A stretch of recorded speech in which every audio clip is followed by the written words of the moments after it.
మరొకసారి చేరి వచ్చిన సహోదరులందరికీ మన ప్రభువు మన రక్షకుడైన యేసు నామములో నాకు వందనం పిలుస్తున్నాను. అందరికీ వందనాలండి. దేవుని యొక్క మహాకృపను బట్టి ప్రేమను బట్టి మనం ఇలా మొహాలు చూడగలుగుతున్నాం, అవునా కదా? ఇలా బ్రతుకున్నామంటే అది దేవుడు మన అందరి ఎడల అనుగ్రహించిన ఆయన మహా గొప్ప శాశ్వతమైన కృపను మనం భావించుకోవాలండి. పిల్లలు మనం ప్రాణాకంలోకి వెళ్ళిపోదాం.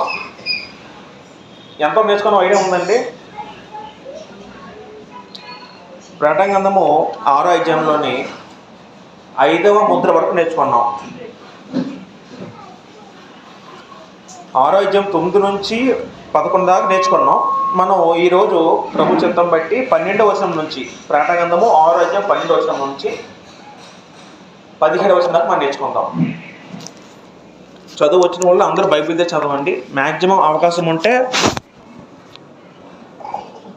బైబిలే తండి చర్చికి. ఫోన్ల కన్నా బైబిల్ మనం యూజ్ చేసుకుంటే బెటర్ అండి. అయితే ప్రియులారా, ప్రకటనగ్రంథము 6వ అధ్యాయము 12 నుంచి మనం 17 చదువుకుందాం. అక్కడ మెయిన్ 6వ ముద్ర విప్పబడినప్పుడు జరిగిన సంఘటన మనం ఆలోచిస్తాం. ఇప్పుడు మనం అక్కడ ప్రధానంగా కనబడేది ఏంటంటే, ఆ 6వ అధ్యాయంలో 17 వచ్చిన కిందకు వస్తే ఒక మాట ఉంటుందండి. ఏంటి మాట అంటే,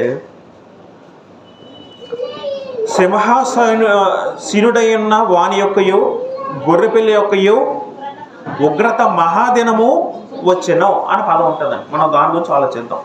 అంటే 6వ ముద్ర అంతా కూడా దీన్ని బేస్ చేసుకుని ఉంటుందండి. దేన్ని బేస్ చేసుకుని ఉంటుందంటే, సింహాసనుడి యొక్క ఉగ్రత మరియు గొర్రెపిల్ల ఉగ్రత. రైట్ ప్రియులారా, మనం ఒకసారి ప్రకటనగ్రంథం మనం వెళ్ళినప్పుడు ప్రధానంగా మనకి 4వ అధ్యాయం నుంచి మనకు దర్శనం స్టార్ట్ అవుద్ది. మనకు తెలుసు, మనం ఆల్రెడీ నేర్చుకున్నాం, చాలాసార్లు చెప్పాను కూడా. 4వ అధ్యాయం నుంచి కంటిన్యూగా స్టార్ట్ అవుద్దండి. 4వ అధ్యాయం ఏముంటుందండి? మొదటిగా ఏం చూస్తారు? 4వ అధ్యాయం ఏముంటుందండి? ఒక బొమ్మ గేస్తారు. ఏంటి బొమ్మ ఇది? సింహాసనం. అంటే మీకు అర్థమైతే చాలు, బొమ్మ పెట్ట రావాల్సిన పని లేదు. ఏంటండి ఇది? ఇది సింహాసనం అండి. సింహాసనం అంటే అర్థం ఏంటండి? సింహాసనం దేన్ని సూచిస్తుంది? సింహాసనం అనేది అధికారం సూచిస్తుంది. సింహాసనం అంటే అధికారం, సర్వాధికారం అని అర్థం చేసుకోవాలి. 4వ అధ్యాయంలో ఆ సింహాసనం మీద ఒక వ్యక్తి ఉంటారు. ఆయన 2వ వచనం చదువుకున్నాం, మనకు తెలుసు. సింహాసనం వేయబడి ఉండెను పరలోక ముందు, సింహాసనం ముందు ఒకడు ఆసీనుడై ఉండెను. ఆ వ్యక్తి ఎవరైనా? తండ్రిని ఆలోచించాం మనం. ఈ సింహాసనం మీద తండ్రి ఉన్నారా? తండ్రి అనేది ఎవరు ఉన్నారు? 5వ అధ్యాయంలో ఏమైంది? 5వ అధ్యాయంలో ఏం చూస్తాం మనం? ఆ సింహాసనం ఎవరు వచ్చారట? 5వ అధ్యాయంలో ఏముంటుందంటే, ఈ సింహాసనం దగ్గరికి పరలోకంలో ఉన్న తండ్రిని దేవుని సింహాసనం దగ్గరికి ఎవరు వచ్చారట? గొర్రెపిల్ల వాళ్ళు వచ్చారట. గొర్రెపిల్ల అంటే ఎవరు? ఆయన యేసుక్రీస్తు వారు. అంటే దేనికి వచ్చారు? వదిలిపోయిన గొర్రెపిల్ల అన్నారంటే అర్థం ఏంటంటే, ఆయన అలంకార రూపంలో భూమి మీద సిలువ వేయబడిన తర్వాత ఆయన వదిలిపోయిన వాడే పరలోకం చేరాడు అన్న రీతిలో అలంకార భాషలో వాడనమాట. ఇప్పుడు గొర్రెపిల్ల యేసుక్రీస్తు భూమి మీద నుండి అలా పరలోకం ఇచ్చి ఎక్కడికి వచ్చారు? ఇప్పుడు తండ్రి దగ్గరికి వచ్చారు. వచ్చిన తర్వాత 4వ అధ్యాయంలో 5వ అధ్యాయంలో మనకు ఒకటే సింహాసనం కనబడుతుంది, ఒకటే కుర్చీ కనబడుతుంది. అయితే ఒకసారి మనము ప్రకటనగ్రంథంలోనే 22 అధ్యాయం 3 చదువుకుంటే, ప్రకటనగ్రంథము 22:3 చదువుకుంటే అక్కడ వచనం ఉంటుందండి. ఆలోచిద్దాం.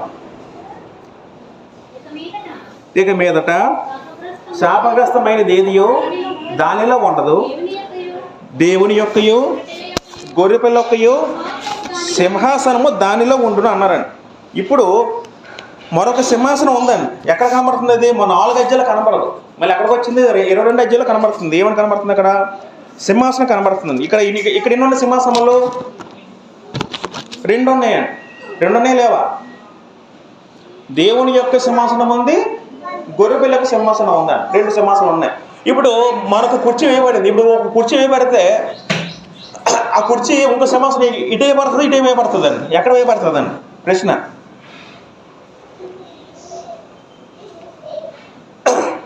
మరొక సింహాసనము ప్రభు వెళ్ళిన తర్వాత వేయబడింది పరలోకంలో. ఇప్పుడు ఆ సింహాసనం అనేది ఎక్కడ ఉంటుందండి? కుడివైపు ఉంటుందా, ఎడమవైపు ఉంటుందా? కుడివైపు ఉంటుందండి. మనకు వచనం ఉంది కదా, ఏముంది వచనం ఒకసారి చదువుకుందాం. ఎఫెసీయులకు రాసిన పత్రిక 1:21 చదువుకుంటే, ఎఫెసీయులకు రాసిన పత్రిక 1:21 చదువుకుంటే అక్కడ గ్రంథం వెళ్ళి చెప్తుంది దేవుని వాక్యం. గాక రాబో యుగమునందును పేరు పొందిన ప్రతి నామం కంటేను ఎంతో హెచ్చుగా పరలోకమందు ఆయనను, అండలు చేసుకోండి, పరలోకమందు ఆయనను అంటే యేసుక్రీస్తు వారిని తన కుడి పార్శ్వమున కూర్చుండి పెట్టుకుని ఉన్నాడు. తన కుడి పార్శ్వమున మరొక సింహాసనం వచ్చిందండి. అర్థమైందండి? ఈ సింహాసనం ఎవరిది? ఇప్పుడు క్రీస్తు ప్రభు వారు. మొదటగా ఒక సింహాసనం కనబడుతుంది 4వ అధ్యాయంలో. ప్రకటన 22వ అధ్యాయం 21వ అధ్యాయం వచ్చేసరికి అక్కడ 2 సింహాసనాలు కనబడుతున్నాయి. తండ్రి యొక్క సింహాసనం ఉండి అని ఉంటుంది, నెక్స్ట్ క్రీస్తు యొక్క సింహాసనం ఉండి పాదం ఉంటుంది. అప్పుడు 2 సింహాసనాలు ఉన్నాయండి. అంటే తన కుడి పార్శ్వంలో కూర్చొని పెట్టుకున్నాడు అనే దాన్ని అలంకార రూపంలో చెప్పండి మాట. రైట్. అయితే ప్రియులారా, మనం ప్రకటన చూసినప్పుడు కొన్ని మాటలు ఎలా ఉంటాయంటే, తండ్రికి చెందినవి కుమారుడికి చెందినవి ఒకేలాగా ఉన్నాయి అంటే మనకు కొన్ని మాటలు ఆలోచిస్తాం. అది మనం జస్ట్ డిస్కస్ చేసుకుని మనం ముందుకు వెళ్ళిపోతాం. మనకు తెలుసు యోహాను సువార్త 17:10 చదువుకున్నప్పుడు, యోహాను సువార్త 17:10 చదువుకుంటే అక్కడ యేసుక్రీస్తు వారు తన భూమి మీద ఉన్నప్పుడు చిట్ట చివరి ప్రార్థన చేస్తున్నప్పుడు గెత్సేమనే తోటలో తన ప్రార్థనలో అంటున్న ఒక మాట ఆలోచిద్దాం. యోహాను సువార్త 17:10 చదువుకుంటే, నావన్నీయు నీవి నావి మాట ఎవరన్నారండి? యేసుక్రీస్తు అన్నారు. ఎవరన్నారు? యేసుక్రీస్తు వారు తండ్రితో అన్నారు. ఏమన్నారు? నావన్నీ నీవన్నీ నావన్నారండి. అంటే అర్థం ఏంటండి? తండ్రికి చెందినవి కుమారుడికి చెందుతాయి, కుమారుడు యేసుకు చెందినవి తండ్రికి చెందుతాయి, ఇద్దరు ఒకటే అని ఒక మాట చెప్పడం జరిగింది. ఇప్పుడు ఏవి చెందితే మనం ప్రాటాంగంలో కొన్ని మాట ఆలోచిస్తే, మొదటగా సింహాసనం, తండ్రి సింహాసనం, క్రీస్తు సింహాసనం మనకు ఉంటుంది. ఇప్పుడు మనం చదువుకున్నాం ప్రాటగంధం 6:16 చదువుకుంటే అక్కడ ఏముంది? అక్కడ ప్రాటగంధం 6:16 చదువుకుంటే అక్కడ ఏముంది? ఉగ్రత చదువుకుందాం. ప్రాటగంధం 6:16 చదువుకుంటే ఆ కింద వచనంలో సింహాసనుడైన ఉగ్రత మరియు సింహాసనుడి యొక్క ఉగ్రత అని ఉంది. ఇంకా ఉందండి, గొర్రెపిల్ల ఉగ్రత అని ఉందండి. గొర్రెపిల్ల ఉగ్రత. గొర్రెపిల్ల అంటే ఎవరెక్కడ? యేసుక్రీస్తు వారు. తండ్రి ఒక ఉగ్రత, గొర్రెపిల్ల ఉగ్రత అని పదం వాడారు. ఇప్పుడు మనం చదువుకున్నాం దేవుని సింహాసనము, క్రీస్తు సింహాసనం, గొర్రెపిల్ల సింహాసనం చదువుకున్నాం. మూడోదిగా మరొక మాట చదువుకుంటే, అంటే కొన్ని పదాలు, ఇద్దరికి సంబంధించిన కొన్ని పదాలు ఉంటాయి, అయితే మనం ఆలోచిస్తున్నాం.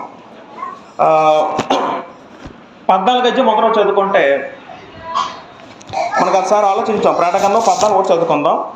అక్కడ ఏముంటుంది? ఆయన నామమును ఆయన తండ్రి నామమును అని ఉంటుందండి. అంటే తండ్రి అయిన దేవుని నామము మరియు తండ్రి నామము, ఆయన నామం అంటే క్రీస్తు నామము, అంటే క్రీస్తు నామము తండ్రి నామం అని ఒక పాదం ఉంటుంది. తర్వాత 4వదిగా ప్రాటగంధము 15:4 చదువుకుంటే, ప్రాటగంధం 15:4 చదువుకుంటే అక్కడ ఏముంటుందంటే, ఆ కిందకు వస్తే కింద మాటలో దేవుని దాసులకు మోషే కీర్తనయు గొర్రెపిల్ల కీర్తనయు పాడుచున్నారు పదం ఉంటుంది. ఇక్కడ దేవుని దాసులు మోషే కీర్తన అంటే అది కూడా యెహోవా అంటే తండ్రి కీర్తన, తర్వాత మోషే కీర్తన, తర్వాత గొర్రెపిల్ల కీర్తన అంటే క్రీస్తుకు సంబంధించిన కీర్తన, క్రీస్తుకు పాట కీర్తన. ఇలాగ మనం చూసుకుంటే ప్రకటనలో కొన్ని మాటలు అది తండ్రికి చెందినగా ఉంటుంది, కుమార్ చెందినగా కనబడుతుందండి. ప్రకటన 11:15 చదువుకుంటే, ప్రకటన 11:15 అక్కడ కూడా ఏముంటుందంటే, 7వ దూత బోర వదినప్పుడు పరలోకం గొప్ప శబ్దములు పుట్టెను. ఈ శబ్దములు ఈ లోకరాజ్యము మన ప్రభు రాజ్యమును ఆయన క్రీస్తు రాజ్యమును ఆయన అని ఉంటుందండి. ఇక్కడ కూడా తండ్రిని దేవుడి రాజ్యం అని ఉంటుంది, తర్వాత క్రీస్తు రాజ్యం అని ఉంటుందండి. అంటే విషయం ఏంటంటే పిల్లరా, తండ్రికి చెందింది కుమారునికి చెందుతుంది. తండ్రి ఉగ్రత, గొర్రెపిల్ల ఉగ్రత ఇద్దరికి చెందింది. ఇప్పుడు మనం ప్రాటగంధం 6 అధ్యాయంకి వెళ్ళిపోదాం. మొత్తం ఇప్పుడు మనకి ఎన్ని సింహాసనాలు ఉన్నాయి ప్రకటనలో? ఎన్నో ఉన్నాయండి సింహాసనాలు? ఇప్పుడు 2 ఉన్నాయండి. ఒకటి అనుకోదు, 2 ఉన్నాయి అనాలి. ఇప్పుడు మనం ఇంకో సింహాసనం ఎక్కడ వేయబడింది? కుడివైపున. సింహాసనం ఇప్పుడు పరలోకంలో, ఇప్పుడు వేసుకున్నారు కుమారు ఇప్పుడు పరలోకంలో ఉన్నారు. తండ్రి కుడిపాసలో కూర్చుని ఉన్నారు. ఇప్పుడు ఏం చేస్తారు యేసుక్రీస్తువారు? పరలోకం నుంచి రాజ్య పరిపాలన చేస్తాడు. ఇప్పుడు ఆయన ఏం చేస్తారండి? ఇప్పుడు యేసుక్రీస్తువారు రాజ్య పరిపాలన జరిగిస్తున్నారండి. ఇప్పుడు యేసుక్రీస్తువారు ఉన్నారు. ఇప్పుడు ఉన్నారు లేదా? ఇప్పుడు ఉన్నారండి. ఎక్కడ ఉన్నారండి? ఇప్పుడు పరలోకంలో ఉన్నారా? మరి భూమి మీద ఉన్నారు? ఇప్పుడు పరిశుద్ధాత్మ ఉన్నారా? తండ్రి అయిన దేవుడు యేసుక్రీస్తువారు పరలోకంలో ఉన్నారు. పరిశుద్ధాత్మ భూమి మీద ఉన్నారు. ఇప్పుడు మనందరం రెండో రాకడ వచ్చిన తర్వాత ఏమో యేసుక్రీస్తువారు మేఘారూఢుడే భూమి మీదకి వస్తారు. వచ్చిన తర్వాత అప్పుడు మనందరికీ తీర్పు జరుగుతుంది. దానివల్ల మనం మనకు క్రియలు బట్టి పరలోకము నరకం మనం డిసైడ్ చేయబడుతుంది. ఆ క్రియలో మనం ఇప్పుడు ఆరోగ్యంకి వెళ్ళిపోదాం. ఆరోగ్యం 12 చదువుదాం. ఎవరొక చదవండి. ఆరోగ్యం 12. ఆయన 6వ మంత్రం ఎప్పుకున్నప్పుడు నేను చూడగా పెద్ద భూకంపము కలిగిన, సూర్యుడు కంబలి వలె నలుపాయను, చంద్రబింబమంతయు రక్తవర్ణమాయను, పెద్ద గాలి చేత ఊగులాడు అంజురపు చెట్టు నుండి ఆ కాలపు కాయలు రాలినట్టు ఆకాశ నక్షత్రములు భూమి మీద రాలిను. చాలండి. 5వ జిల్లా మనం ఏం చదివాం అంటే 5వ ముద్ర విప్పనప్పుడు ఏం జరిగిందంటే మనం చదివాం, బంధింపబడిన ఆత్మలు దేవుడికి మొరపెడుతున్నాయి. హతసాక్షులు మొరపెడుతున్నాయి దేవునికి. వాళ్ళు ఏమన్నారంటే, ప్రభువా నాయన ఎందాక తీర్పు తెచ్చుకున్నా మమ్మల్ని ఉంచుతా అంటే తీర్పు తెచ్చుకుని ఉంటామని అక్కడ చెప్పడం జరిగిందండి. బంధింపబడిన ఆత్మలు. దానికి ప్రభు ఏం చెప్పారు మనం ఆలోచించాం ఒకసారి. ఇంకా కొంచెం టైం పడుతుంది, మీరు వేచి చూడండి అని చెప్పారండి. టైం పడడానికి అర్థం ఏంటంటే మనం దాన్ని అలా మనం ఏమైనా ఆలోచించామంటే మారు మనస్సు. దేవుడు ఇంకా దీర్ఘశాంతంతో వేరు చేస్తున్నాడు. ఎందుకంటే మారు మనసు పొందడానికి అని ఆలోచించిన తర్వాత ఇప్పుడు దేవుడు కూడా ఓర్చుకుంటున్నాడండి. దేవుడు కూడా ఆయన ఓర్చుకుంటున్నాడు. ఆయన ఓర్పు కూడా హద్దు ఉంటుందా లేదా? దేవుని ఓర్పుకి హద్దు ఉంటుందా లేదా అండి? ఒక కుటుంబంలో ఒక తల్లి తండ్రి ఉన్నాడు, ఒక కొడుకు ఉన్నాడు. కొడుకు ఒకసారి తప్పు చేశాడు, తండ్రి క్షమించాడు. రెండోసారి తప్పు చేశాడు, క్షమించాడు. 10 సార్లు తప్పు చేశాడు కొడుకు, తండ్రి ఓర్చుకున్నాడు, క్షమించాడు. 11 సార్లు తప్పు చేస్తే తండ్రి క్షమిస్తాడా శిక్షిస్తాడండి? శిక్షిస్తాడండి. ఇప్పుడు ఆ శిక్షించడంలో తప్పు ఉందా లేదా? శిక్షించడం తప్ప రైట్ అండి? శిక్షించడం రైట్ అండి, శిక్షించకపోవడం తప్పండి. అర్థమవుతుందండి? ఒక కుటుంబంలో ఒక తండ్రి కుమారుడిని ఏ విధంగా శిక్షిస్తాడో, తెలిసి తప్పు చేస్తే కుమారుడు ఒకసారి తండ్రి బుద్ధి చెప్పాడు, నాయనే తప్పు చేయదని చెప్పాడు. కుమారుడు తప్పు చేశాడు, అలా రిపీటెడ్గా చేస్తూ వచ్చాడు 10 సార్లు. తర్వాత తండ్రి ఏం చేస్తారండి? శిక్షిస్తారండి. ఇప్పుడు శిక్షించినప్పుడు తండ్రి మంచి చేసినట్టు చెడు చేసినట్ట? ఇప్పుడు ఆ తండ్రి శిక్షించబోతే పరిస్థితి ఏమవుద్దండి? ఇంకా తప్పులు చేస్తూ వెళ్ళిపోతాడు. అప్పుడు ఏమవుతుంది? అప్పుడు తండ్రి మాట పడతాడా, కుమారుడు మాట పడతాడా? తండ్రి మాట పడతాడు. ఏమంటారో చూసిన వాళ్ళు, నువ్వెందుకయ్యా పిల్లల కన్నా అంటాడు. నీ పిల్లల్ని పెంపకం నీకు చేత కానప్పుడు కన్నా మాని అంటారు. అవునా? అంటారు లేదా? ప్రపంచంలో అంటారు లేదా? అంటారా? అదేవిధంగా మనల్ని కన్నా తండ్రి, పరలోకపు తండ్రి తన బిడ్డలే మా అందరూ కూడా తప్పు చేసినప్పుడు దేవుడు ఒకసారి ఊరుకుంటాడు, రెండోసారి ఊరుకుంటాడు, పోను 100 సార్లు ఊరుకుంటాడు. ఆయన కృపను బట్టి 1000 సార్లు ఊరుకుంటాడు. తర్వాత ఆ ఊరుకోవడం అంటే దాన్ని దీర్ఘశాంతం అన్నది. ఓర్చుకుంటున్నాడు దేవుడు. ఓర్చుకుంటున్నప్పుడు దానికి కూడా ఒక సమయం ఉంది, ఒక వ్యవధి ఉంది. ఆ ఓర్చుకునే వ్యవధి దాటిపోతే దేవుడు కూడా ఏం చేయలేడు. అప్పుడు ఏమవుతుందంటే దేవుని ఉగ్రత, ఎవరైతే మాట వినలేదో వాళ్ళ మీదకి ఎవరు ఉగ్రత వస్తుందంట? దేవుని ఉగ్రత వస్తుందండి. ఉగ్రత అనే పదాన్ని ఇంగ్లీష్లో wrath ఆఫ్ గాడ్ అన్నారు. ఉగ్రత అంటే కోపం, కోపం కన్నా ఇంకెక్కువ. దేవుడు కూడా ఖచ్చితంగా శిక్షిస్తాడని నా ప్రాణగంధం మనకు ముందుగా చెప్పబడుతుంది. ఇక మనం ఆలోచిస్తే యేసుక్రీస్తు ఆ గ్రంథం పట్టుకుని 7 ముద్రల గ్రంథం పట్టుకుని 5 ముద్ర విప్పినప్పుడు ఏమైందంటే పెద్ద భూకంపం కలిగిందటండి. భూకంపం అంటే అర్థం ఏంటండి? ఎవరైనా భూకంపం చూసారండి? నేను కూడా ఎప్పుడు చూడలేదు, విన్నాను. మరి సాధారణంగా మన సైడ్ తక్కువ, విదేశాల్లో ఫారెన్ కంట్రీస్లో జపాన్ సైడ్, చైనా సైడ్ చాలా ఎక్కువ భూకంపాలు అవుతాయి. జపాన్లో ప్రతి సంవత్సరం మినిమం 10 భూకంపాలు వస్తాయట. వాళ్ళకి అలవాటు అయిపోయాయి భూకంపాలు అనేవి. ఇప్పుడు భూమి ఉందండి. భూమి చాలా పెద్ద కాదా గ్రహం ఉందో. భూకంపం అంటే అర్థం ఏంటంటే భూమి చలించడం, భూమి వణికిపోవడం. ఒక విధంగా చెప్పాలంటే భూకంపం అంటే అర్థం ఏంటంటే భూమి వణికిపోవడం. ఇప్పుడు భూమి ఎందుకు వణుకుతుందండి? భూమి ఎలా వణుకుతుంది? భూమి నడిపిస్తుంది ఎవరు? దేవుడు. అటువంటి నడిపిస్తున్న దేవుడికి భూమిని కనిపించే అధికారం దేవుడికి ఉందా లేదా? ఉందండి.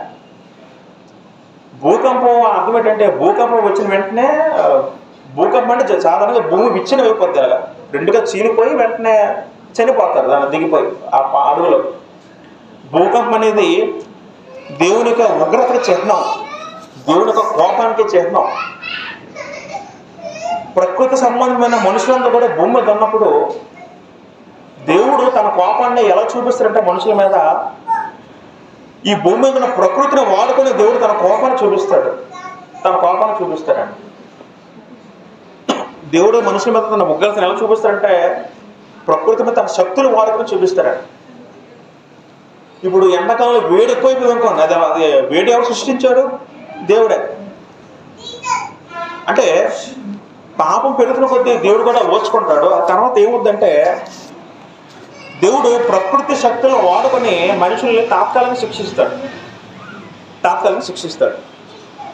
ఇక మనం చదువుకుంటే పెద్ద భూకంపం కలిగాను, సూర్యుడు కంబల వలె నలుపాయను, చంద్రబింబమంతయు రక్తవర్ణమాయను.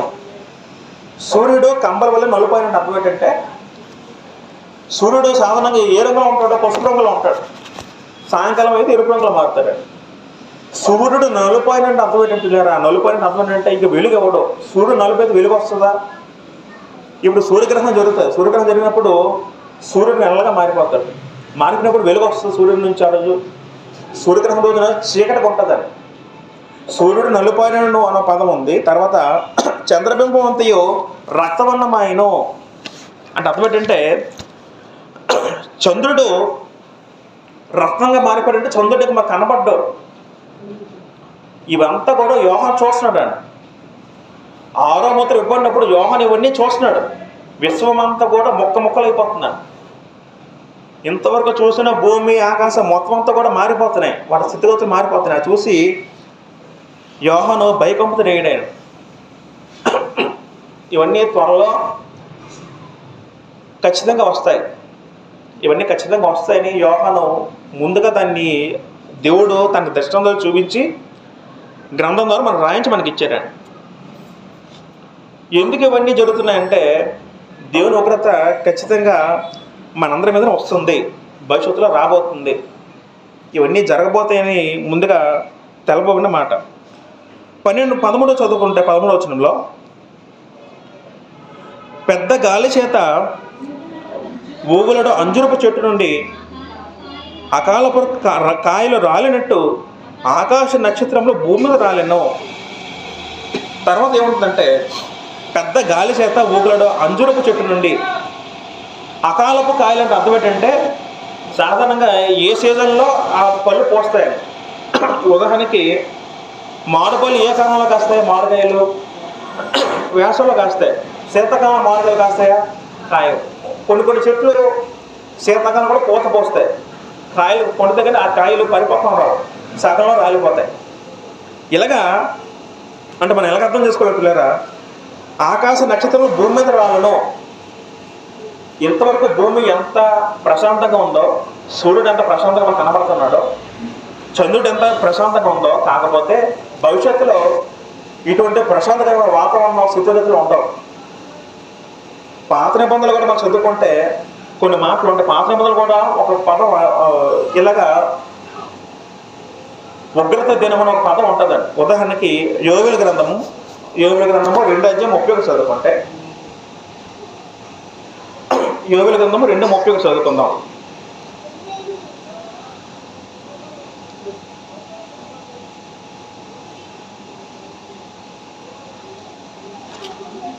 యోవేలు గ్రంథము 2:30 చదువుకుంటే, మరియు ఆకాశమందును భూమి అందును మహత్కార్యములను అనగా రక్తమును అగ్నిని ధూమస్తంభమును కనపరిచేదను. యెహోవా యొక్క భయంకరమైన ఆ మహాదినము, అది అండర్లైన్ చేసుకోండి, చాలా ఇంపార్టెంట్ మాట. యెహోవా యొక్క భయంకరమైన ఆ మహాదినము రాకముందు సూర్యుడు తేజోహీనుడగును, చంద్రుడు రక్తవర్ణమగును. యెహోవా యొక్క భయంకరమైన మహాదినము రాకముందు ఆ దినము ఏమి ఉంటుందండి? అదేమో ఏమేమి ఉంటుందండి? రెండో రాకడ దినం. యేసుక్రీస్తు వారి యొక్క రెండో రాకడ దినం అనేది ఖచ్చితంగా ఒకసారి వస్తుంది అని మరొకసారి దేవుడు భక్తుడు యోహాను సూచించారు.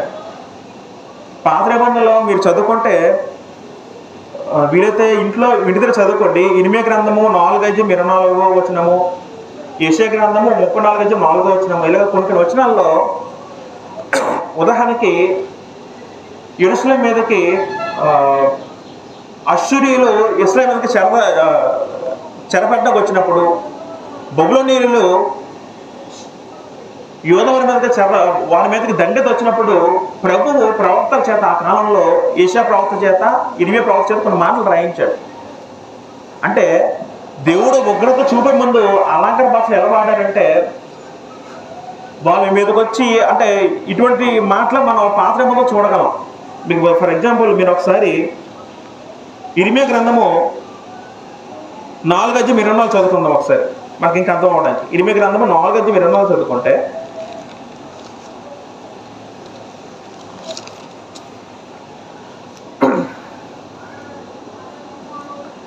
చదువు 4:23-24. నేను భూమిని చూడక అది నిరాకారముగాను శూన్యముగాను ఉండెను, ఆకాశం తట్టు చూడక అది వెలుగు లేకపోయేను, పర్వతము చూడగా అవి కంపించుచున్నవి, కొండలన్నీ కదులుచున్నవి, నేను చూడగా నరుడు ఒకడు లేకపోయేను, ఆకాశ పక్షులను ఎగిరిపోయి ఉండెను. అంటే ఇవన్నీ కూడా మనం చూసుకుంటే భూమిని నిరాకారం అయిపోవడం, ఇవన్నీ ఏంటంటే ఎప్పుడు సందర్భం అంటే, ఆ సందర్భం ఆలోచిస్తే ఆ ఇర్మీయా గ్రంథంలో 4 ఒకసారి 13 చదువుకుంటే, 13లోని మేఘములు కమ్మునట్లు వచ్చుచున్నాడు,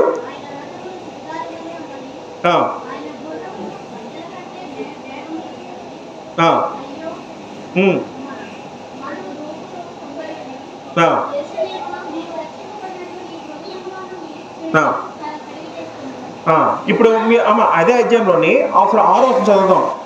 సియోను చూచినట్లు ధ్వజము ఎత్తుడి, పారిపోయి తప్పించుకున్నట్టు ఆలస్యం చేయకుండా చెప్పుడి, యెహోవానగు నేను ఉత్తర దిక్కు నుండి కీడు రప్పించుచున్నాను, గొప్ప నాశనము రప్పించుచున్నాను, పొదలలో నుండి సింహము బయలుదేరి ఉన్నది. ఈ మాట ఇర్మీయా ప్రవక్త ద్వారా దేవుడు యోధా జనాంగానికి రాసి ఇచ్చారండి. జాగ్రత్త వినాలి. దావీదప్పుడు ఐక్యరాజ్యం ఉండేది, సొలొమోను అయినప్పుడు ఐక్యరాజ్యం ఉండేది. తర్వాత ఏమైంది? రాజ్యము రెండుగా చీలిపోయింది రాజ్యం. ఏంట రాజ్యము? ఇశ్రాయేలు రాజ్యము యోధా రాజ్యాన్ని చీలిపోయింది. ఎందుకు దేవుడు చీల్చివేశాడంటే వాళ్ళకి అవిధేయత. ఇశ్రాయేలు మాటికి వాళ్ళ యొక్క జీవితంలో తెలగొంటుందంటే, దేవుని ఆరాధిస్తూనే మళ్ళీ విగ్రహాలను వెళ్ళిపోతుండేవారు. దేవుణ్ణి ఆరాధిస్తూనే మళ్ళీ వ్యభిచార క్రియలు, పనిమల పనులు చేస్తూ ఉన్నారా? దేవుడు ఓడ్చుకుని విసిగిపోయి ఏం చేస్తాడు? ఆఖరికి రాజ్యాన్ని 2 ముక్కలు చేసిన తర్వాత 2గా చీలిపోయింది. యోధా రాజ్యంగా ఇశ్రాయేలు రాజ్యం ఉన్న తర్వాత ఆ యోధా రాజ్యం మీదకి బబులోను పంపాడు. బబులోను ఎవరంటే, వాళ్ళందరూ వచ్చి వీళ్ళందరినీ పట్టుకొని చెమట పట్టుకెళ్ళిపోయారు. ఎవరిని? యోధా రాజ్యం అని జనాంగా. దాన్ని ఇక్కడ ఏమన్నారంటే, చూడండి ఒకసారి మనం ఎందుకు చదువుకున్నాం. దేవుడు ఏమంటాడు అక్కడ 5వ వచనంలో, యోధాలో సంవత్సర ప్రకటన. యోధా అంటే ఎంతంటే యోధా రాజ్యంలో సంవత్సర ప్రకటన. అంటే ఇర్మీయా చెప్తున్నాడు, నాయన ఇర్మీయా నువ్వు ప్రకటించు యోధాలోని. ఏంటో ప్రకటన? సియోను ధ్వజమెత్తుడి, సరే యెరూషలేములో చాటించుడి. ఏంటి చాటించమన్నారంటే, దేశంలో బోరగొదుడి, గట్టిగా హెచ్చరిక చేయుడి. ఎట్లనగా ఒకసారి 7వ చదువుకుంటే, పొదల నుండి సింహము బయలుదేరి ఉన్నది, జనముల వినాశనకు బయలుదేరి ఉన్నాడు, పొదలోని సింహం బయలుదేరి ఉంది అన్నాడు. ఎవరో సింహం అంటే బబులోను రాజు, నెబుకద్నెజరు బబులోను రాజు సింహం. చెరలోకి అప్పగించింది ఎవరు? ఇశ్రాయేలుని దేవుడు అప్పచెప్పాడు. ఎందుకు అప్పచెప్పాడు వాళ్ళని అంటే వాళ్ళ యొక్క అవిధేయ క్రియల వలన దేవుడు ఇశ్రాయేలు జనాంగాన్ని, యూదా జనాంగాన్ని చెరకు అప్పచెప్పాడు, కీడు రప్పించాడు.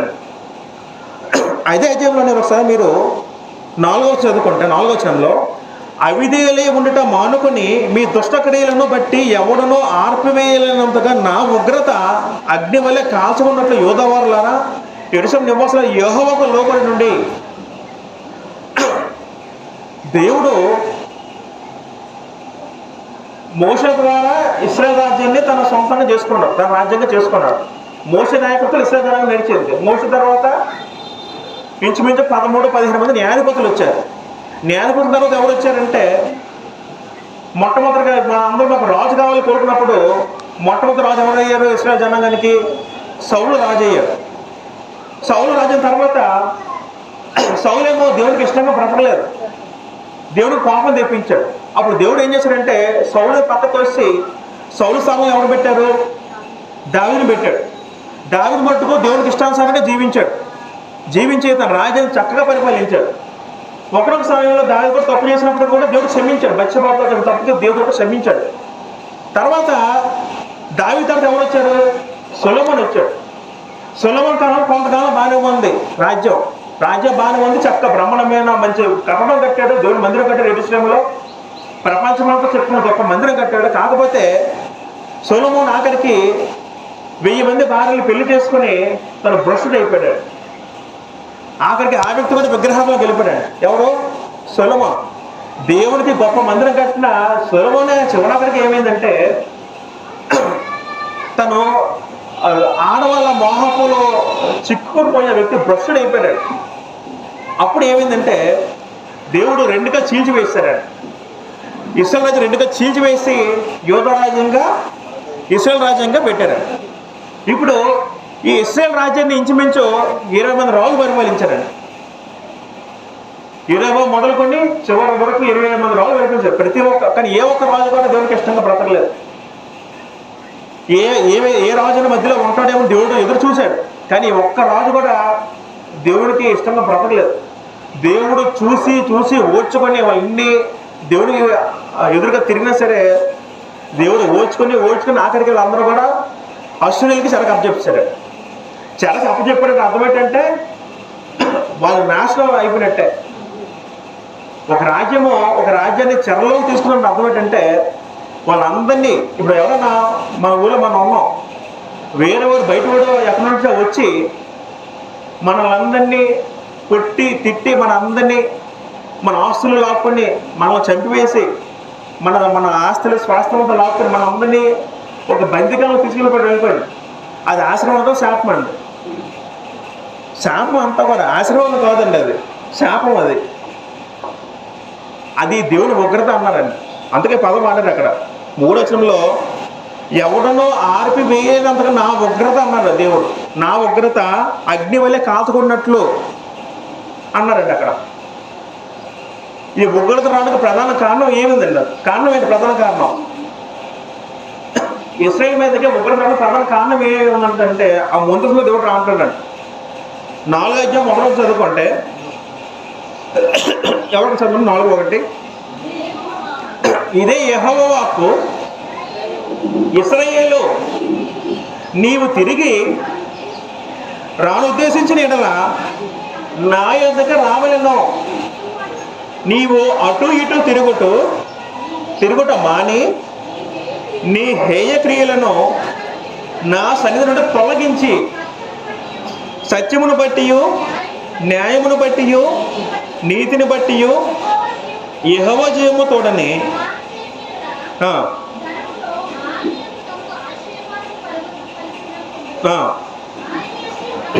అతిశయపడ్డదు. 4వ చదువుకుంటే అవిధేయులై ఉండటం మానుకొని, అవిధేయులై ఉండట ఆ పదం అంతర్లం చేసుకోండి.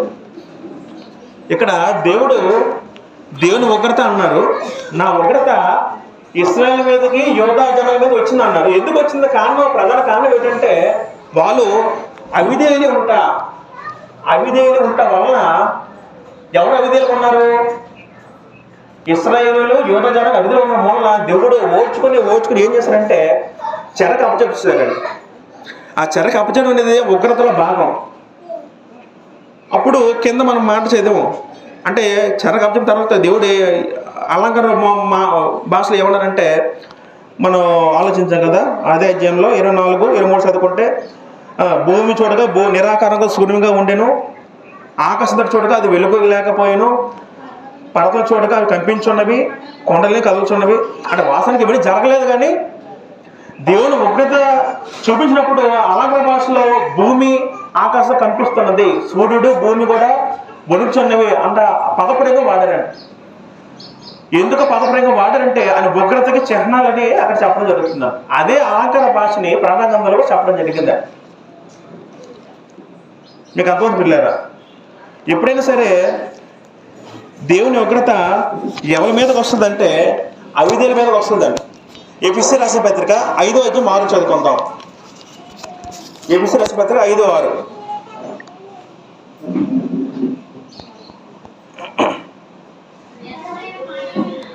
వ్యర్థమైన మాటలను వలన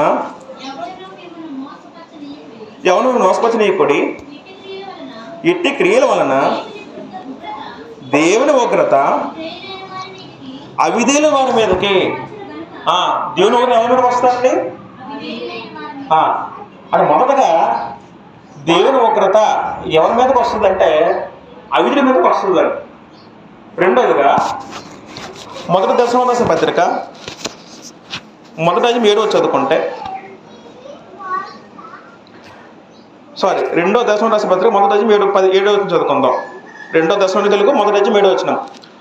దేవుని ఎరగని వారికిని మన ప్రభువైన యేసు సువార్తకు లోబడిన వారికి ప్రతిదండ చేయనప్పుడు, ఇక్కడ మొదటి మాట ఏమన్నారంటే దేవుని ఎరగని వారు.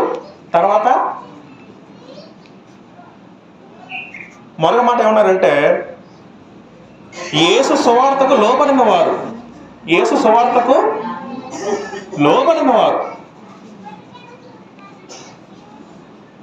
వీరందరూ ఎవరి దగ్గరకు వస్తారు? వీరందరూ కూడా దేవుని ఉగ్రత కిందకు వస్తారా? దేవుని ఉగ్రత కిందకు వస్తారు.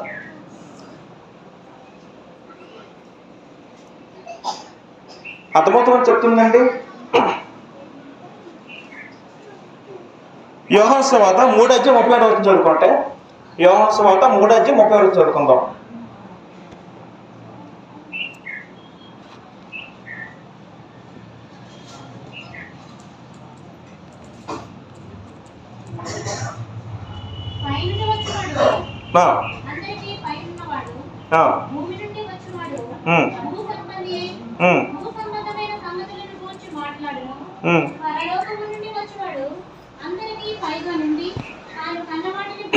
యోహాను సువార్త 3:37 అన్నా 36 చదవండి ఒకసారి.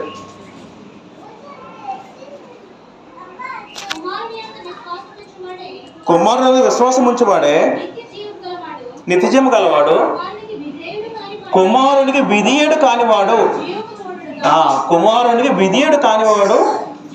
జీవము చూడడు కానీ దేవుని ఉగ్రత వాని మీద నిల్చును. కుమారుడు విధేయుడు కానివాడు అన్నారండి. ఇక్కడ విశ్వాసం ఉంచని వాడు. పేరు అర్థమవుతుంది కదండి. ఒక వ్యక్తి భూమి పుట్టిన తర్వాత నా మీద దేవుని ఉగ్రత నాకు నిలిచిందని వాడు ఎలా డిసైడ్ అవ్వాలంటే అవిధేయులుగా బతికితే, అవిధేయులని అర్థం ఏంటంటే దేవుడికి లోపడక తన ఇష్టానుసారంగా భూమిలో జీవిస్తే ఆ వ్యక్తి అంతా కూడా దేవుని ఉగ్రత కిందకు వస్తాడు. రెండోది ఏంటంటే దేవుని ఎరగిన వారు.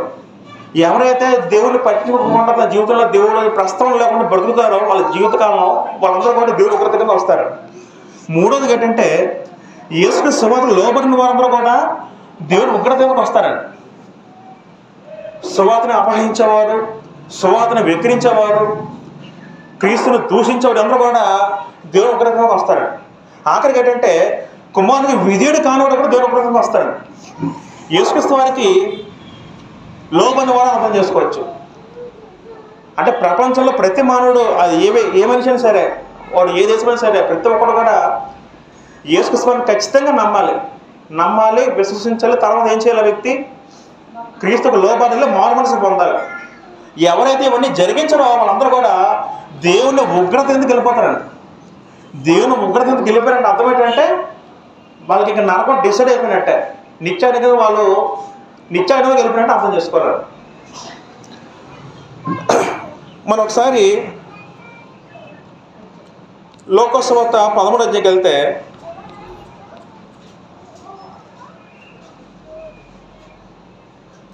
లోకసువార్త 13:3 చదువుకుందాం. అక్కడ మాట ఉంటుందండి.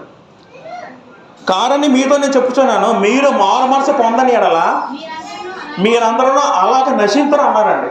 మారు మనసు పొందని వారు, మారు మనసు పొందడం వల్ల అందరూ ఏమవుతారంటే నశించిపోతారు. నశించిపోవడం అంటే అర్థం ఏంటండి? నశించిపోవడం అర్థం ఏంటంటే దేవుని ఉగ్రతలకు అందరూ వెళ్ళిపోతారండి, దేవుని కోపాగ్నులకు అందరూ వెళ్ళిపోతారండి. పిల్లలు అర్థమవుతుంది, ఎవరు చెప్తారో మాట్లాడిన అర్థమవుతుందండి. ఇంకా మనం చదువుకుంటే రోమీయులకు రాసిన పత్రిక 2వ అధ్యాయము 5వ వచనం చదువుదాం. రోమీయులకు రాసిన పత్రిక 2వ అధ్యాయం 5వ వచనం చదువుకుంటే,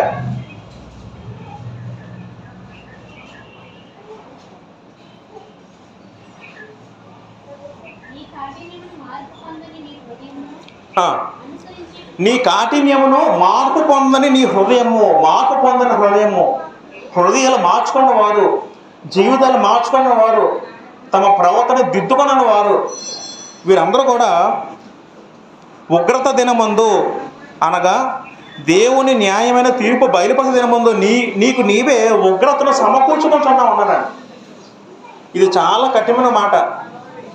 ఇక్కడ పౌలు గారు ఏమంటారంటే పరిశుద్ధాత్మ ద్వారా మార్పు పొందని హృదయము, మారు మనసు ఇక్కడ రాశారు లోకసువార్తలో ప్రభు అన్నారు. అదే పౌలు గారు ఏమన్నారంటే మార్పు పొందని నీ హృదయము బట్టి నిన్ను నీవే ఉగ్రతకు నువ్వు సమకూర్చుకుంటున్నావు అన్నారండి. అక్కడ మార్పు పొందని హృదయం, మార్పు పొందని హృదయం అండి. కొంతమంది ఎంత చెప్పినా వాళ్ళు వినరు, అర్థం చేసుకోరు, గ్రహించరు. వాళ్ళ జీవితాలు మార్చుకోరు, ప్రవర్తన మార్చుకోరు, అదే పాపంలో కొనసాగిస్తారు, అదే పాపంలో జీవిస్తారు. జీవితం మట్టుకు హ్యాపీగా ఆనందంగా ఉంటారు. కానీ వాడు తెలియని విషయం ఏంటంటే వాడు తెలియకుండా వాడు దేవుని ఉగ్రతకు చోటేస్తున్నాడు.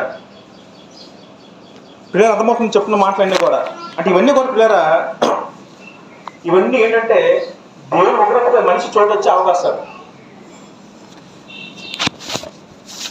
ఒక వ్యక్తికి 2 అవకాశాలండి భూమి మీద. అయితే మారు మనసు పొందడం, లేకపోతే నశించిపోవడం, అంతే. మరొక ఆప్షన్ లేదండి. ఒక వ్యక్తి నాకు పరలోకం కావాలి, నాకు నిత్యాజ్ఞ నరకం నాకు వద్దు అని డిసైడ్ అవ్వాలనుకున్నప్పుడు ఆ వ్యక్తికి 2 మార్గాలు ఉంది. ఏంటో మార్గాలంటే అయితే మారు మనసు పొందడం, జీవితం మార్చుకోవడం. మారు మనసు పొందడం లేకపోతే నశించిపోవడం, మరి ఇంకా ఆప్షన్ మరి ఇంకేం లేదా. మారు మనసు ఖచ్చితంగా పొందాలి, వాళ్ళ హృదయం ఖచ్చితంగా మారాలి, హృదయము ఖచ్చితంగా మారాలి.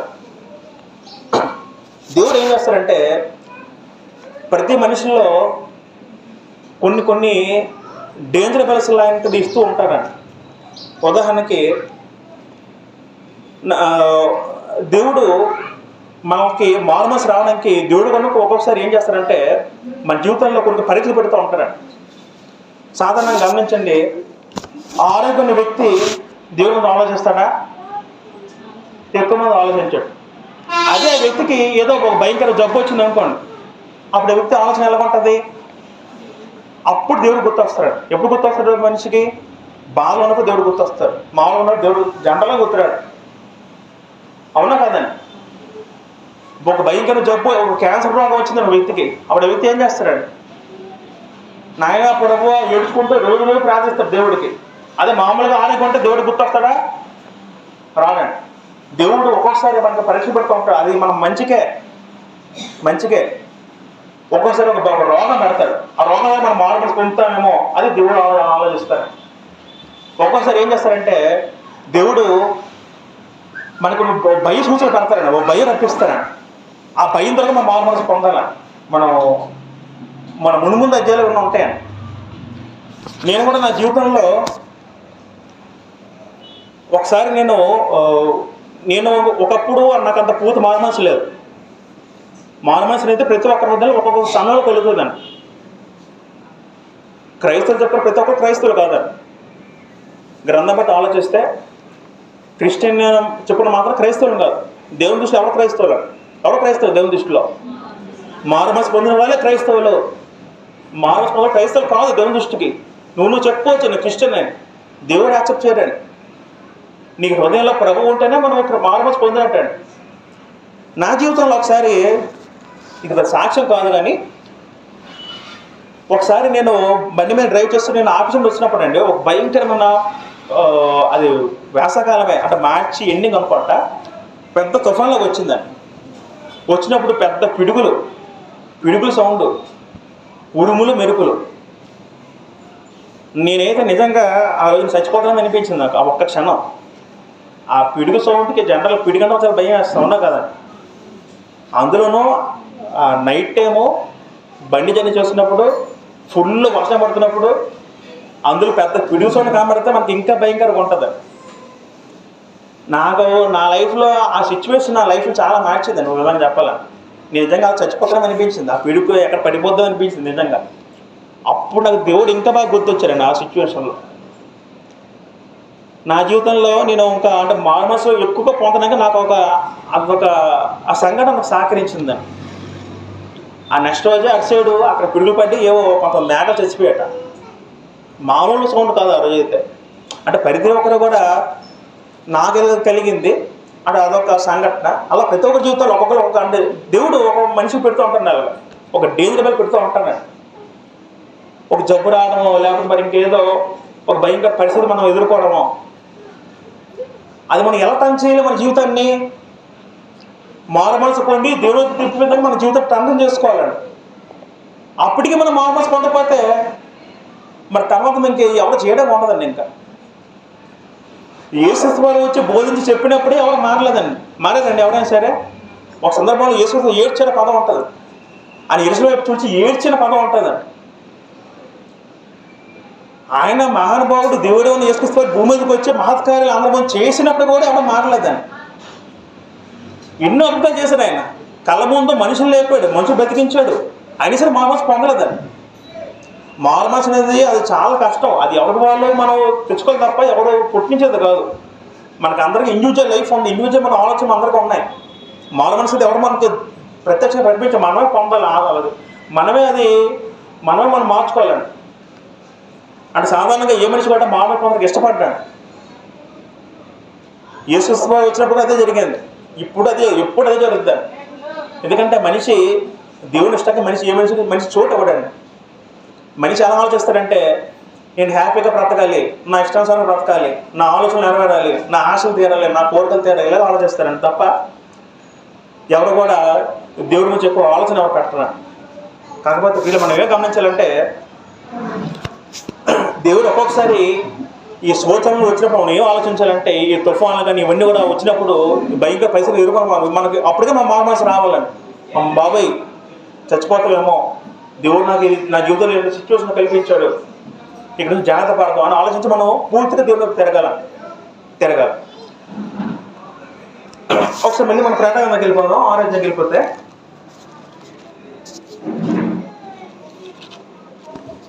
అప్పుడు 14 చదువుకుని పిల్లరా, మరియు ఆకాశ మండలము చుట్టబడిన గ్రంథం వల్ల తొలగిపోయాను. చదవండి ఇప్పుడు అంతను. ప్రతి కొండయు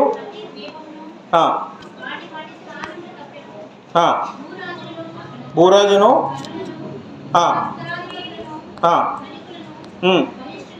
బలిష్ఠులను దాసుడును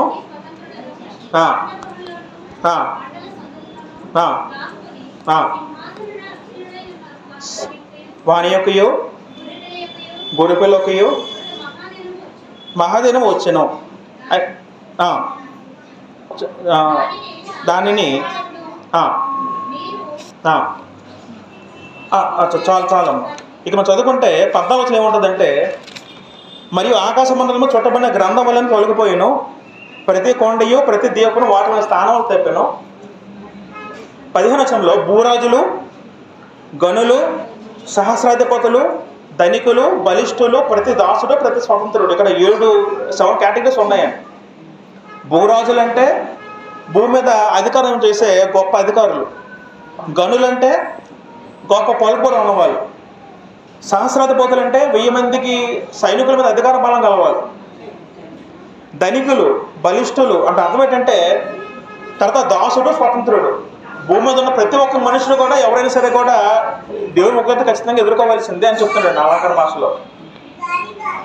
ప్రతి స్వతంత్రుడును కొండ గుహల్లో బండసందులు దాగుకొని సింహాసనుడైన వాని యొక్కయు గొడపిల్ల యొక్క ఉగ్రత మహాదినము వచ్చిన పదం ఉందండి.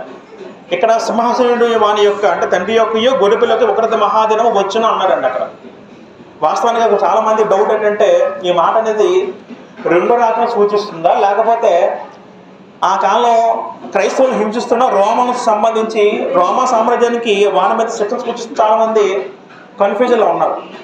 వాస్తవానికి యేసుక్రీస్తు రాకడ ఎప్పుడు వస్తుందండి? యేసుక్రీస్తు రాకడ ఎవరికైనా తెలుసండి? ఎవరికైనా భూమి మీద యేసుక్రీస్తు వచ్చే దినం అనేది భూమి మీద కూడా ఎక్కడ అంటే ఎప్పుడు వస్తున్నది అది ఎవరికి తెలియదండి. అది ఎవరికి తెలుసు? ఎవరికి తెలుసు అండి యేసు రాకడ దినం? ఒకసారి మనం మత్తయి సువార్త 24వ అధ్యాయంకి వెళ్తే 24:30 చదువుకుందాం. అయితే ఆ దినమును గూర్చియు ఆ గడిని గూర్చియు మత్తయి సువార్త 24:36 ఆ దినమును గూర్చియు ఆ గడిని గూర్చియు తండ్రి మాత్రమే ఎరుగును గాని ఏ మనుషుడైనను పరలోకమందు దూతలైనను కుమారుడైన ఎరుగను అన్నారండి యేసుక్రీస్తు. వాస్తవానికి యేసుక్రీస్తు 2వ వస్తారు భూమి మీదకి. దాన్ని 2వ రాకడ అని అన్నాం. ఆ 2వ రాకడ ఖచ్చితంగా జరుగుతుంది, వస్తుంది. కాకపోతే ఆయన ఎప్పుడు వస్తారనేది ఆ డేట్ ఎవరికీ తెలియదండి. ఈవెన్ యేసుక్రీస్తు కూడా నాకు తెలియదని చెప్పారండి. ఆ విషయం ఎవరికి తెలుసు? తండ్రి అయిన దేవుడు మాత్రమే ఎరుగును అన్నారండి అక్కడ. తండ్రి మాత్రమే ఎరుగును కానీ అన్నారండి అక్కడ. కానీ ఖచ్చితంగా ఒకనొక దినం వస్తుంది, 2వ రాకడ దినము. దాని నుంచి ఎవరు తప్పించుకోలేడు. అది ఎప్పుడు వస్తుంది కాబట్టి అది ఎవరికి తెలియదు. తండ్రికి మాత్రం తెలుసు అని గ్రంథం చెప్పడం జరుగుతుంది. కొంతమంది ఏమంటారంటే పలానా రోజు 2వ రాకడ వచ్చేస్తే అని ప్రపంచంలో చెప్పేవాళ్ళు చాలామంది ఉన్నారు. అవన్నీ కూడా అబద్ధం మాటలే. అవన్నీ నమ్మకూడదు. ఎవరు చెప్పినా నమ్మకూడదు. అది ఎప్పుడు వస్తుందో మనకు తెలియదు. అయితే దేవుడు ఎందుకు లేట్ చేస్తున్నాడంటే మనుషులందరూ కూడా మారుతారేమో, మనుషులందరూ కూడా తమ జీవితం మార్చుకుంటారేమో, అందుకే దేవుడు దాన్ని లేట్ చేస్తున్నాడు తప్ప. కానీ ఖచ్చితంగా ఆ రోజు వస్తుందా? ఆ రోజు వచ్చినప్పుడు చాలా భయంకరంగా ఉంటుంది మన గ్రంథం చెప్తుంది. మనం ఇంకా మిగిలిన మాకు దాని నుంచి మనం ఇంకా వచ్చే మనం ప్రభు చిత్తంతో నేర్చుకుందాం. కానీ పిల్లలు మన అందరికి ఏం నేర్చుకున్నామంటే మనకి ఏమర్థమైందంటే 6వ అధ్యాయం అంటే 6వ ముద్ర చెప్పినప్పుడు దేవుని ఉగ్రత మనం ఆలోచించాం, ఉగ్రత గురించి ఆలోచిస్తున్నాం. అది దేవుని ఉగ్రత మరి గొడవల ఉగ్రత చెప్పబడింది గ్రంథంలో. ఎవరైనా ఉగ్రతలోకి వెళ్తారంటే ఎవరైతే తమ జీవితంలో దేవుడికి విధేయుడు కాకుండా దేవుడికి లోపడకుండా జీవిస్తారో అందరూ కూడా దేవుని ఉగ్రతలోకి వెళ్ళిపోతారు. తర్వాత దేవుడిని ఎరగని వారు, దేవుడిని మర్చిపోయి దేవుడు నాకు వద్దు అని ఎవరైతే వాళ్ళ జీవితాలు తమ విశ్వాసాన్ని జీవిస్తారో అందరూ దేవుని ఉగ్రతలోకి వెళ్ళిపోతారు. తర్వాత క్రీస్తు సుమార్తలు లోబడిన వాళ్ళందరూ కూడా ఉగ్రతలోకి వెళ్ళిపోతారండి. తర్వాత కుమారుడు విధేయుడు కానివాడు, యేసుక్రీస్తు నమ్మని వాడు, ఆయన ఎంత విశ్వాసం అందరూ కూడా ఉగ్రతలోకి వెళ్ళిపోతారు. తర్వాత మారుమనసు పొందనవారండి, మారుమనసు పొందనవారు కూడా ఉగ్రతలోకి వెళ్ళిపోతారు. తర్వాత మార్పు పొందిన హృదయం మార్చుకున్న వాళ్ళందరూ కూడా ఉగ్రతలోకి వెళ్ళిపోతారు. దేవుడికి ఇవన్నీ ఇష్టమా? దేవుడు మనిషి ఎందుకు సృష్టించాడంటే నా బిడ్డ తిరిగి పరలోక రావాలని దేవుడు సృష్టించాడు. అంతే కదా. దేవుడు మాకు సృష్టించింది నరకం వెళ్ళడాక పరలోక చేరడానికి, కానీ పరలోక చేరడానికే కాదు. దేవుడు పరీక్ష పెట్టాడు. ఏంటి పరీక్ష? నీ జీవితంలో నువ్వు నమ్మకంగా ఉండు, పరిశుద్ధంగా జీవించిన ఒక పరీక్ష పెట్టాడండి. మనిషి ఏమో నమ్మడు, మనిషి వినిపించు. అప్పుడు దేవుడు ఏం చేస్తాడంటే ఒక్కొక్కసారి తన ఉగ్రతను ఎలా చూపిస్తారంటే మనం చదువుకున్నట్టు ఈ తుఫాను ద్వారా లేదా ఎండ వేడిమి ద్వారా ఇలాగా. మొన్న కరోనా వచ్చింది. కరోనా అంటే దేవుడు సృష్టించాలంటే దేవుడు అనుమతించాడు. ఇలా కొన్ని ఇవన్నీ దేవుడు అనుమతిస్తారు. ఎందుకంటే మనం మారుమనసు పొందడానికి. అర్థం చేసుకోండి. భూమి మీద ఏ ఉగ్రత వచ్చినా మనం ఏమనుకోలేదు, ఏ మనిషిని ఏమనుకోవాలి? నా పాపం బట్టి దేవుడు ఇలా శిక్ష, నాకు ఇలా ఉగ్రత వచ్చింది కాబట్టి నేను ఇప్పటికీ మారుమనసు పొందుతానని ప్రతి మనిషి ఆలోచిస్తే, అందరూ మారుమనసు పొందితే అదే దేవుడు కోరుకున్న ఆయన సంకల్పం. కానీ పిల్లరా, మన జీవితంలో ఎల్లప్పుడూ కూడా మనం తండ్రి అయిన దేవుడికి కుమారుడు విధేయుడుగా ఉంటే మన జీవితాన్ని నమ్మకంగా కొనసాగిద్దాం. అలా కొనసాగిస్తే దేవుని ఉగ్రత మన మీద ఉండదండి. మన ఉగ్రతను తప్పించుకున్న వరమే మనం అవుతామని దేవుడి కన్నా మనకి చెప్తుందండి. దేవుడే మాటనే దీవించిన గాక. ఆమె అందరూ వందాలండి.